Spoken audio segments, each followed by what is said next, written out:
The civilized Indian.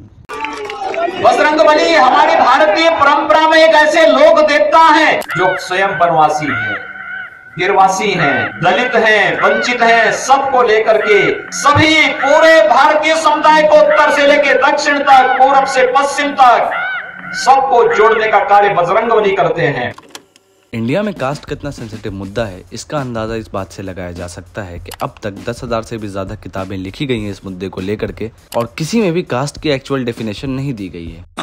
इसके अलावा cast पर पिछले 200 सालों में काफी ज्यादा काम हुआ है, लेकिन इन बातों को छोड़ते हैं। ये है व्हाट्सएप यूनिवर्सिटी वालों के ऊपर की चीजें। हाँ ठीक है, तो ये तो मोदी जी की यही खासियत है। मजे की बात यह है कि जब से कास्ट सेंसस का मुद्दा उठा है तब से व्हाट्सएप यूनिवर्सिटी ग्रेजुएट्स में मतभेद देखने को मिल रहा है, और इसी का जीता जागता प्रमाण देने पहुंची कंगना रनावत ललन टॉप पर, जहां पर सौरभ द्विवेदी ने उनसे कास्ट पर सवाल पूछ लिया और कंगना रनावत लगी प्रमाण देने।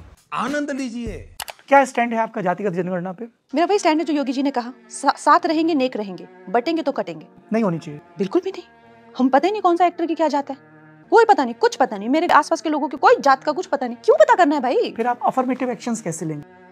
एज इन जैसे मंडल कमीशन की रिपोर्ट आई, काका कालेलकर कमीशन की रिपोर्ट आई। आप जातियां बनाइए। आपको हमारे प्रधानमंत्री जी ने एक दिया है कि गरीब, किसान, महिलाएं, 3 जाते हैं ना आपके पास। प्रधानमंत्री जी ने रोहिणी कमीशन भी बनाया।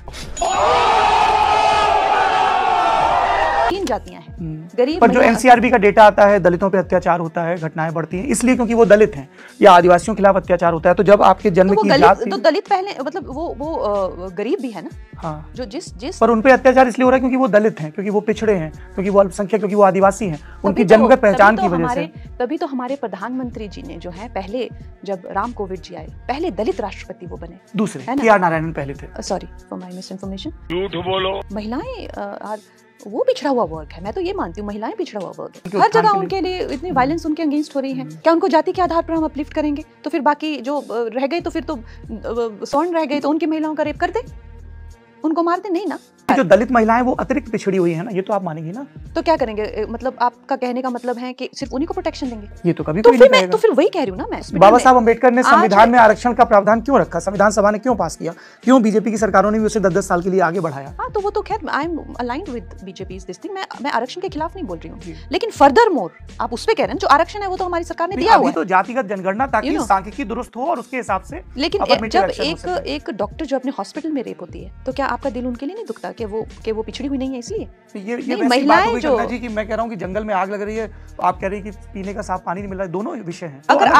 आप मुझे कह रहे हैं अगर हमें सबको जाति के हिस्से में डिवाइड करना है, ठीक है, आप मुझे डिवाइडेड ना, तो आप कह रहे हैं उनकी गणना करनी है।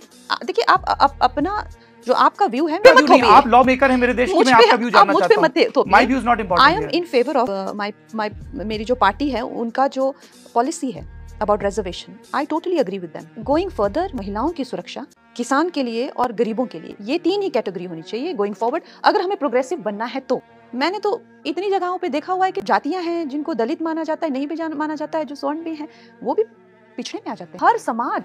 हर समाज अब वो भी अफर्मेटिव एक्शन लिया ना नरेंद्र मोदी ने, कि गरीब सवर्ण भी जो हैं, तो वो सिर्फ सवर्ण इसलिए अन्याय ना हो, गरीब है तो उनको भी 10% दिया। फिर तो अफर्मेटिव एक्शन यहाँ भी हुआ ना। एसेंशियली सब चीज गरीबी पे आनी चाहिए। मुझे लगता है कि इसमें कोई भी नहीं जीतेगा, क्योंकि ये सब जिंदगी से हारे हुए लोग हैं, क्योंकि ये धरती के लिए बोझ है, और मुझे नहीं लगता है कि इसमें से कोई जीत पाएगा। डिप्राइव्ड पे आनी चाहिए, जो डिप्राइव्ड है, जो गरीब है, उस पे आनी चाहिए, और महिलाओं पे आनी चाहिए हर चीज। सिर्फ अगर हमें प्रोग्रेसिव भारत की तरफ जाना है तो, अगर हमें लड़ना मरना है, देश को जलाना है और एक दूसरे से नफरत करनी है और हिंसा करनी है, तो फिर आप जातिवाद की गणना कीजिए। बयानबाजी पर कंगना रनौत को बड़ी फटकार पड़ी है। कंगना पार्टी लाइन से अलग बयान ना दे, जेपी नड्डा ने नसीहत दी है। भविष्य में ऐसा बयान ना देने की नसीहत जेपी नड्डा की तरफ से दी गई है। कल जातीय जनगणना पे कंगना रनौत ने बयान दिया था।